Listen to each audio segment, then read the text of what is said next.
You're tuning into Black and White Sports on YouTube.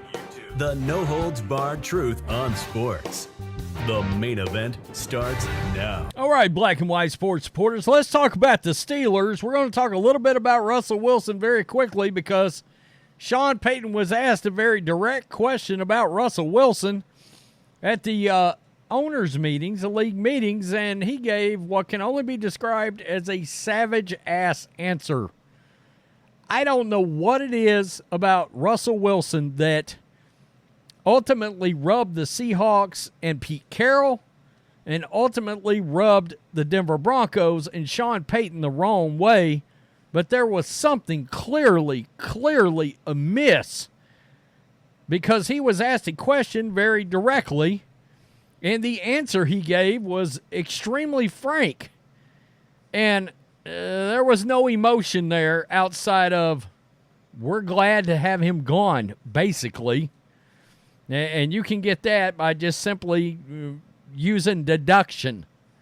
So, Denver Broncos head coach Sean Payton is an interesting case study when it comes to communication. On one hand, he can spin with the best of them and talk for minutes in response to giving an answer without saying or revealing a dang thing. While on the other hand, he can be extremely curt and brutally honest. Well, Sean Payton's got a really good...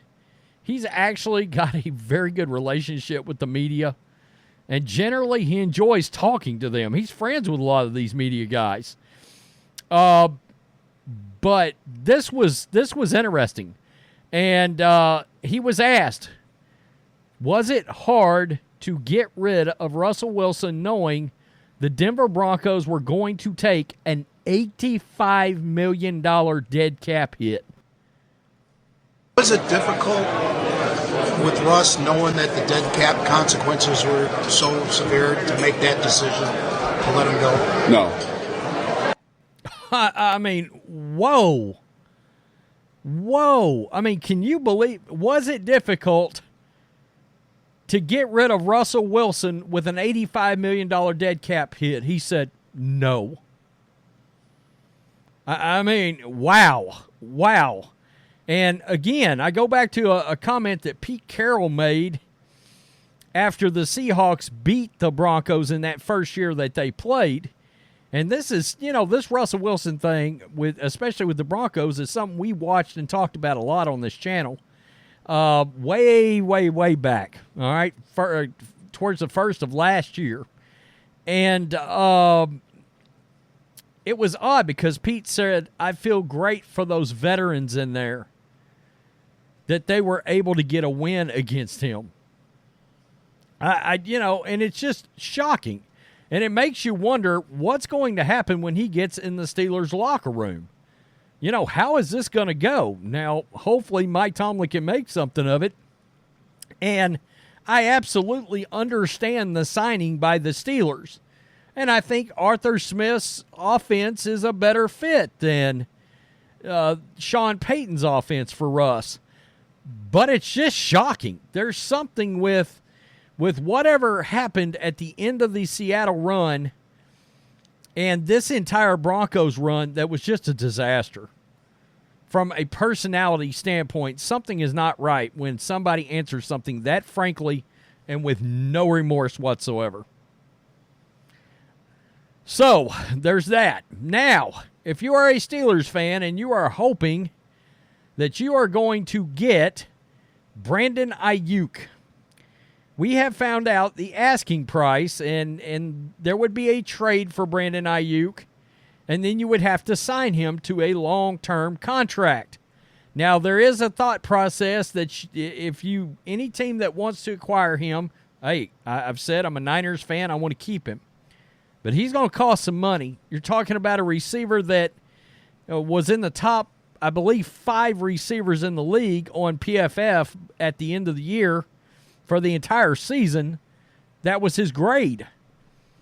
But now we've got an idea of how much he's going to want to get paid.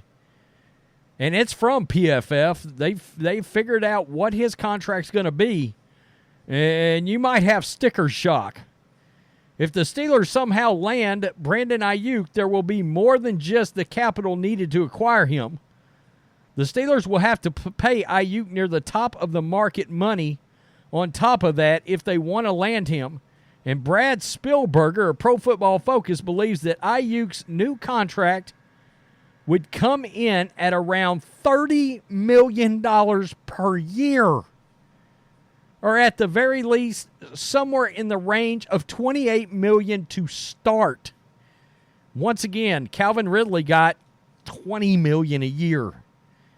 And I think, as of right now, think about it. I mean, Calvin Ridley, I believe, is 29. Brandon Aiyuk's 26. And there is a thought for the Steelers to get this done because you've got CeeDee Lamb coming that's going to get a monster. And you've got Justin Jefferson coming who's going to get a monster. And if you don't do Aiyuk now, he may end up getting paid more than them, or could in theory, all right, if it goes in somewhat of the way that quarterbacks went there for a while, right? Where everyone that gets done is the next guy up that's this huge contract. Now, I tend to believe Justin Jefferson's the better of the two wide receivers. CeeDee Lamb, I think it's arguable. I probably have CeeDee ranked a little higher, even than Brandon, as much as I like him. But that's crazy. I mean, now you know where you stand. You're probably looking at, I would guess, a 4-year deal in the range of $120 million. How much of it guaranteed? Ridley got 50, so you're probably talking 80, 70 at least, fully guaranteed. Aiyuk sparked speculation with Twitter when he sent a message to Steelers head coach at Tomlin. They saying, "We twins, what do you think?" He did go on, Brandon Aiyuk, and make some comments about potentially moving, or at least his contract. "I'm trying to get what I deserve. I feel like this season playing football, I figured out who I was as a person, as a player, what I bring to the table, what I bring to the locker room, what I bring to an organization, just the value I hold when I walk in the building, because people are going to follow me because I've done it the right way since I've been in that building," Aiyuk said. "From the first day I walked in there to when I was in there early this morning, I've done it the right way. Like I said, I can't get into it. We got professionals working on both sides, so hopefully we can come up with a professional agreement." That means a lot to the Steelers. At least they may be in play, though Ray Filippato of the Pittsburgh Post-Gazette reported earlier this week that those trade talks for wide receivers have quieted. But still, if Aiyuk's contract situation remains unresolved, it is at least has to be considered. And clearly Aiyuk and the team are working on an extension, as both Lynch and Aiyuk noted. So you've got to come in there and offer him something. The Niners, I know John Lynch came out the other day and said, "Hey, we're not trading the guy." But we'll have to see. If they get an offer they can't refuse, particularly with staring at a very, very deep wide receiver draft. And in that Kyle Shanahan system, I know how Kyle Shanahan looks at his offense. He thinks he can make a superstar out of most running backs and most wide receivers.